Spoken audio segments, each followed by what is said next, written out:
ایک نواز شریف ہی کیوں رہ گیا ہے. بہرحال ناظرین، الطاف حسین نے ایک نہیں دو نہیں کئی مرتبہ لکھ کے معافیاں مانگی، لیکن اس کے لیے معافی نہیں ہے. اور ایک قیدی نمبر 804 کے لیے معافی ہے کہ وہ جلسے بھی کر سکتا ہے اور الیکشن میں بھی حصہ لے سکتا ہے، جبکہ 9 مئی جس کو خود ہماری اسٹیبلشمنٹ نے، ہماری ریاست نے 9/11 کا نام دیا تھا، وہ سب کرنے کے باوجود ان کو 100 خون معاف ہیں. وہ کتنا بھی پاکستان کا منہ پوری دنیا میں کالا کریں کہ پوری دنیا نے 9 مئی کو تھو تھو کیا تھا پاکستان کے اوپر، اور دشمن ملک پڑوسی سے بھی یہ بات آئی تھی کہ پاکستان کو کسی باہر کے دشمن کی ضرورت نہیں ہے. اس کے اندر بیٹھے ہوئے یہ 9 مئی کے کارندے جو ہیں وہی ملک کے دشمن بہت ہیں جو ملک کا بیڑا غرق کر رہے ہیں. افسوس کے ساتھ اس کے باوجود پاکستان کی اسٹیبلشمنٹ، پاکستان کی ریاست ایسے لوگوں کو محب وطن قرار دے کر ان کو الیکشن لڑنے کی بھی اجازت دیتی ہے اور ان کو بار بار وزیر اعظم بننے کے بھی چانس فراہم کرتی ہے. ناظرین، بات کروں گی لاپتہ افراد کے حوالے سے. الطاف حسین صاحب نے عمران ریاض کے آنے کے بعد اپنے ایک ٹک ٹاک میں ویڈیو ویژولز کے ساتھ بات کرتے ہوئے بتایا ہے کہ 19 جون 92 کے بعد ان کے 40 کارکنان 40,000 میں تبدیل ہو گئے اور وہ لاپتہ ہیں. لاپتہ افراد کے حوالے سے الطاف حسین نے اس وقت کیوں بات کی؟ الطاف حسین نے اس وقت اس لیے بات کی کہ اسلام آباد میں لاپتہ افراد کے حوالے سے جسٹس عامر فاروق نے سماعت کی، جس میں پنجاب سے تعلق رکھنے والے صحافی مدثر نارو، جن کو 2018 سے لاپتہ کیا ہوا ہے، تاحال ان کی ابھی تک کوئی خیر خبر نہیں. صحافی ہیں جن کو گرفتار کیا گیا ہے، وہ دور تھا وزیر اعظم عمران خان صاحب کا، اور عمران خان صاحب کے دور میں نہ صرف مدثر نارو بلکہ بے شمار لوگوں کو لاپتہ کیا گیا، اور کیونکہ یہ اس وقت لاڈلے تھے، منظور نظر تھے، یہ سب تماشا دیکھتے رہے اور انہوں نے آواز نہیں اٹھائی. لیکن میں ہمیشہ کہتی ہوں کہ یہ دنیا ضرور ہے، آپ کے یہاں پہ وقتی طور پہ جو ہے طاقت آپ کو ملتی ہے، لیکن جو نظام قدرت چلا رہا ہے اس کا ایک سسٹم ہے جو کہلاتا ہے کارما، مکافات عمل. کل جب عمران خان صاحب کی حکومت تھی تو بے شمار لوگوں کو لاپتہ کیا گیا اور انہوں نے اس پہ مصلحتاً اپنے فائدے کے لیے زبان بند رکھی. تو آج عمران خان کے چاہنے والے، ان کے کارکنان کو لاپتہ کیا جا رہا ہے. یہ ہے نظام قدرت. اور ناظرین، بات کروں گی عمران ریاض کے حوالے سے کہ ایک کلپ میرے پاس پڑا ہے، اگر ہوا تو ہو سکتا ہے میں کل کوئی ولاگ بناؤں اس حوالے سے تو آپ کو دکھاؤں گی کہ جب مریم نواز نے بلوچستان کے کچھ لاپتہ افراد کے لیے آواز اٹھائی تو یہی عمران ریاض تھے جنہوں نے کہا کہ کچھ تو کیا ہوگا جبھی ریاست نے ان کو اٹھایا ہے. اور کچھ عرصے بعد ہم نے مکافات عمل دیکھا کہ کچھ تو کیا ہوگا کہ الفاظ ادا کرنے والے عمران ریاض خود لاپتہ ہو جاتے ہیں، اور آج ان کی کیا کنڈیشن ہے کہ وہ سیدھی طرح بات بھی نہیں کر پاتے. تو دیکھنے والی آنکھ ہونی چاہیے، عبرت پکڑنے والی آنکھ ہونی چاہیے، سب کچھ دنیا میں نظر آ جاتا ہے. تو اسلام آباد میں لاپتہ افراد کے حوالے سے جو ایک سماعت ہوئی ہے جسٹس عامر فاروق نے کی ہے، اور اس میں انہوں نے مدثر نارو کے حوالے سے بات کرتے ہوئے کہا کہ یہ جو لاپتہ افراد کا سلسلہ ہے اس کو رکنا چاہیے، اس کو ختم ہونا چاہیے، ہمیں بڑی شرمندگی ہوتی ہے. تو خوش آئند بات ہے کہ ایک جسٹس عامر فاروق صاحب شرمندگی محسوس کر رہے ہیں. مدثر نارو، ان کی وائف جو ہیں اپنے شوہر کا انتظار کرتے کرتے اس دار فانی سے کوچ کر گئی ہیں، اور ان کا 6-7 سال کا یا تو ایک بیٹا ہے یا بیٹی ہے جو بالکل اس وقت تنہا ہے، اور اس کی ویڈیو بھی جو ہے کچھ دنوں قبل بہت وائرل ہوئی تھی جس میں وہ اپنے بابا سے متعلق ان کی بازیابی کے لیے کچھ التجا کر رہے ہیں. بڑی بات ہے جسٹس عامر فاروق صاحب نے شرمندگی محسوس کی، تو کیا سندھ ہائی کورٹ اور سندھ کے جو سٹی کورٹ وغیرہ ہیں، یہاں جو متعصب ججز بیٹھے ہیں ان کو بھی کبھی شرمندگی ہوگی؟ کبھی ان کا بھی ضمیر جاگے گا کہ وہ کہیں کہ لاپتہ افراد کو بازیاب کرو؟ ناظرین، آپ کو یاد ہوگا کہ اب سے 10 دن پہلے میں نے ایک دکھیاری عورت کی روداد آپ کو سنائی تھی جس کے ساتھ اس کی 7-8 سال کی بچی کھڑی تھی، اور وہ عورت رو کے کہہ رہی تھی کہ میرے شوہر کو گزشتہ 10 سال سے لاپتہ کیا ہوا ہے، اس کا جرم صرف یہ ہے کہ وہ الطاف حسین کا چاہنے والا تھا، اس کے علاوہ اس کے اوپر کوئی بھی چارج نہیں ہے کہ وہ کسی کرمنل ایکٹیویٹیز میں ہو. بعد میں اس کے اوپر جب عقدہ کھلے گا تو پتہ چلے گا کہ ڈال دیے جاتے ہیں. اور پھر ناظرین، 1 مہینہ پہلے میں نے آپ کو بتایا تھا کہ ایک لاپتہ شخص جب عدالت میں آیا اور اس کے وکیل نے جج صاحب کے سامنے کہا کہ ہم اپنی یہ گمشدگی کی درخواست جو ہے واپس لے رہے ہیں، ہمارا بندہ واپس آ گیا، تو جسٹس صاحب نے اس کو بلایا اور پوچھا کہ تمہیں کس نے اٹھایا تھا، اور وہ شخص خاموش سر جھکائے کھڑا رہا. انہوں نے پوچھا ہمیں بتاؤ تاکہ ہم اور دوسرے لوگوں کو بھی بازیاب کرائیں. تو وہ شخص کچھ بھی کہنے سے قاصر تھا. وہ کیوں کہنے سے قاصر تھا؟ کیونکہ اس کے اوپر پریشر تھا کہ اگر تم نے عدالت میں جا کے منہ کھولا تو پھر ابھی تو ہم تمہیں چھوڑ رہے ہیں اور تم زندہ بھی نہیں بچو گے. اور اسی طرح سے آپ نے دیکھا کہ متحدہ کے جو ایک رہنما جن کا قصور صرف اتنا تھا کہ انہوں نے ایک پٹیشن داخل کرائی تھی کہ الطاف حسین پہ سے پابندی ہٹائی جائے, ان کی پارٹی پہ سے پابندی ہٹائی جائے. ہم سندھ میں آنے والے سیلاب کے متاثرین کے لیے کام کرنا چاہتے ہیں کیونکہ وہ سسٹمیٹک طریقے سے کام کرتے ہیں, اور ہمیں اجازت دی جائے کہ ہم ان کی زیر سرپرستی مظلوموں کی مدد کریں. یہ جرم تھا, کوئی قتل کا مقدمہ نہیں تھا ان کے اوپر, کوئی انہوں نے کسی سے موبائل نہیں چھینا تھا, کوئی انہوں نے پاکستان کے خلاف نعرہ نہیں لگایا تھا. نثار پنور نے صرف اتنا کہا تھا کہ ہمیں اجازت دی جائے تاکہ ہم کھل کے اپنے ایک سسٹم کے ذریعے سیلاب زدگان کی مدد کریں. تو آپ نے دیکھا ناظرین کہ 44 دن نثار پنور جو ہیں وہ لاپتہ رہے, اور ان کے بچوں کو بھی ہاتھ عدالت سے اٹھانے کی کوشش کی گئی, لیکن خوش قسمتی کہ ان کو ایک جج صحیح مل گئے اور انہوں نے آرڈر دیے, جس کے بعد نثار پنور صاحب کو ایک جنگل ویرانے میں چھوڑ دیا گیا. اور وہ طویل داستان ہے جو میں آپ کو سنا چکی ہوں, بار بار کیا سناؤں. بہرحال ناظرین, تو سندھ کے جو متعصب ججز ہیں, کبھی ان کو بھی غیرت آئے گی کہ جس طرح ہاتھ عدالت میں کھڑے ہو کے وہ خاتون کہہ رہی تھی کہ میں شادی شدہ ہوں لیکن میں بیواؤں سے بدتر زندگی گزار رہی ہوں,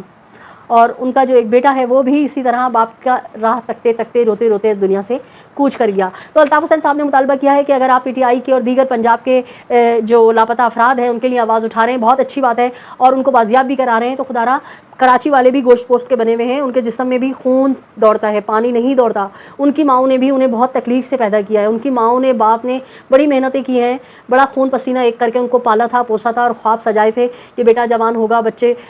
ہوں گے, اور پتہ نہیں کیا کیا مائیں اور باپ سوچتے ہیں. لیکن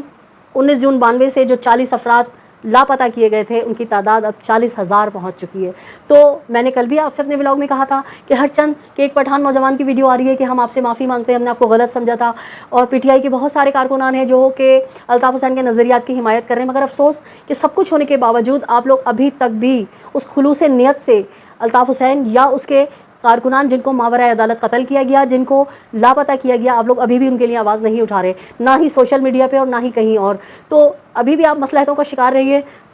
ہو سکتا ہے کہ عمران خان صاحب کے لیے نرم گوشہ دوبارہ, کیونکہ میری جو ذاتی رائے ہے وہ کل بھی لاڈلے تھے اور وہ آج بھی لاڈلے. اگر وہ لاڈلے نہیں ہوتے تو 9 مئی کا 9/11 کرنے والے شخص کو ایسے اجازت نہیں ملتی کہ وہ الیکشن میں بھی حصہ لے اور ان کو جلسے کی بھی اجازت مل جائے. وہ یقیناً کل بھی لاڈلے تھے اور آج بھی. تو خدا را کراچی والوں کو احساس محرومی سے نکالیے, کراچی والوں کے درد کو بھی سمجھیے. کراچی والے بھی انسان ہیں, بانیان پاکستان کی اولادیں, مہاجر جو ہیں ان کے جسم میں بھی خون بہتا ہے, پانی نہیں ہوتا. اپنے ضمیروں کو جگائیے اور تعصب کی پٹیاں اینک اتار کے حق اور انصاف کی بات کیجیے, اور جنہیں دو کے راستے پہ چلیے, اس پہ عمل کیجیے. آخر میں ناظرین آپ سے وہی میری درخواست کہ اگر آپ نے اب تک میرے چینل کو سبسکرائب نہیں کیا ہے تو میرے چینل کو سبسکرائب کیجیے, لائک کیجیے, کمنٹ کیجیے اور شیئر کیجیے. اپنے اطراف میں بسنے والوں کو بہت خیال کیجیے. خوشیاں بانٹیں, خوشیاں سمیٹیں, ظالم سے نفرت کیجیے. اللہ نگہبان پاکستان زندہ باد.